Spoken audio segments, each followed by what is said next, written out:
Buenos días, queridos alumnos de sexto grado. El día de hoy, miércoles 8 de abril, vamos a hacer la clase de razonamiento verbal. En esta oportunidad nos toca trabajar los sinónimos.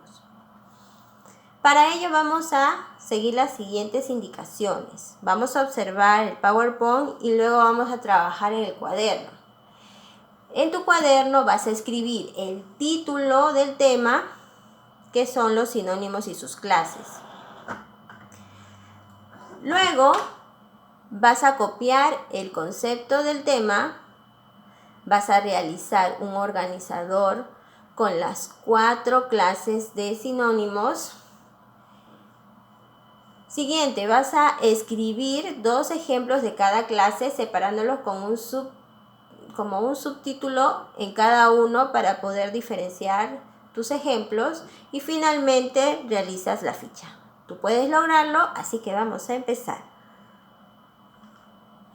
La sinonimia es la relación existente entre 2 o más palabras que comparten un mismo significado. Y en él hay varias clases. Hoy solo vamos a tocar 4. De este esquema tú vas a sacar la información para realizar un organizador creativo. Vamos a pasar a explicar cada una de las clases. Los sinónimos totales son palabras que pueden ser intercambiadas en cualquier contexto sin alterar el sentido del mensaje. Por ejemplo, el tubo del desagüe tiene un hueco. El tubo del desagüe tiene un agujero. En estas oraciones, hueco y agujero dan el mismo sentido a la oración. Entonces, se les llama sinónimos totales. En el caso de los sinónimos parciales, son palabras que pueden ser intercambiadas solo en algunos contextos. Por ejemplo, la unión de esos ingredientes forma una masa. La mezcla de esos ingredientes forma una masa. En este contexto, unión y mezcla son sinónimos. Vamos a ver un ejemplo donde no se cumple. Con el matrimonio se afianzará nuestra unión. Con el matrimonio se afianzará nuestra mezcla. Suena medio raro, ¿no? Claro, porque cuando uno se casa con una persona no va a surgir una mezcla, como por ejemplo lo podríamos hacer para hacer un pastel. Entonces, en este contexto, unión y mezcla no son sinónimos.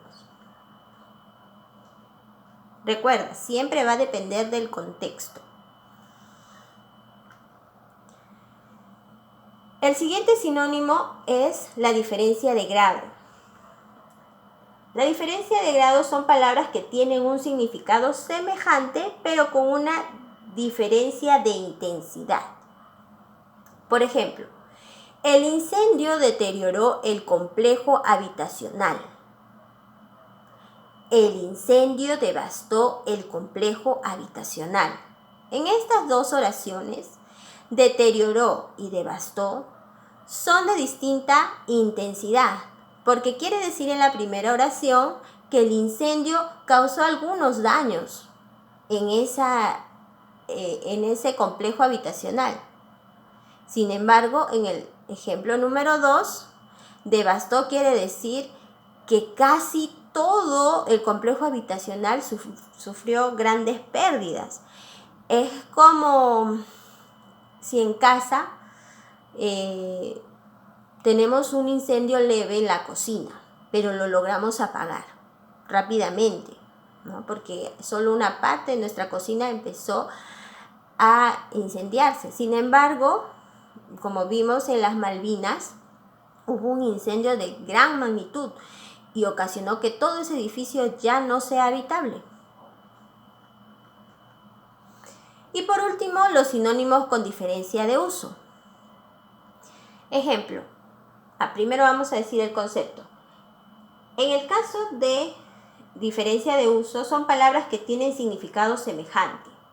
Sin embargo, preferimos usar uno u otro, según sea el receptor de acuerdo con la situación en la que nos encontremos. Por ejemplo, una cosa es llegar al colegio y decirle a tu compañera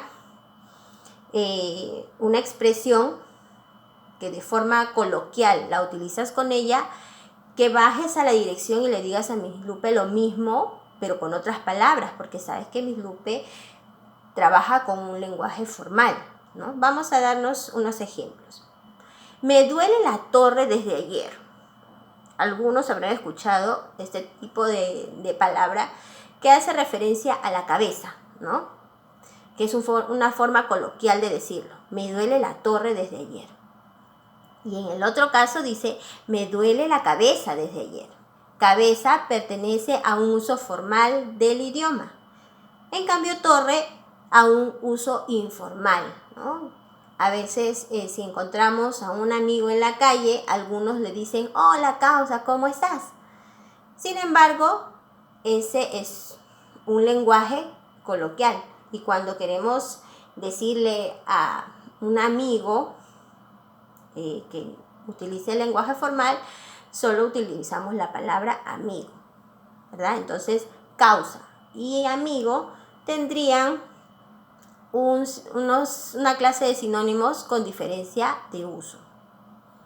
Bueno, chicos, entonces espero que hayas entendido la clase. Sigue las indicaciones para que te vaya muy bien en casa.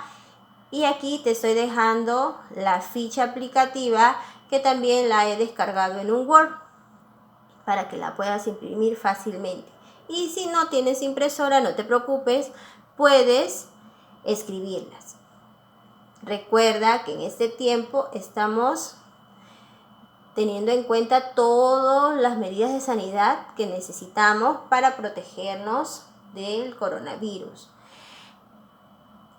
Y trata de realizar actividades que te puedan distraer en casa para que puedas pasar un buen tiempo. Nos vemos en la siguiente clase. Cuídense.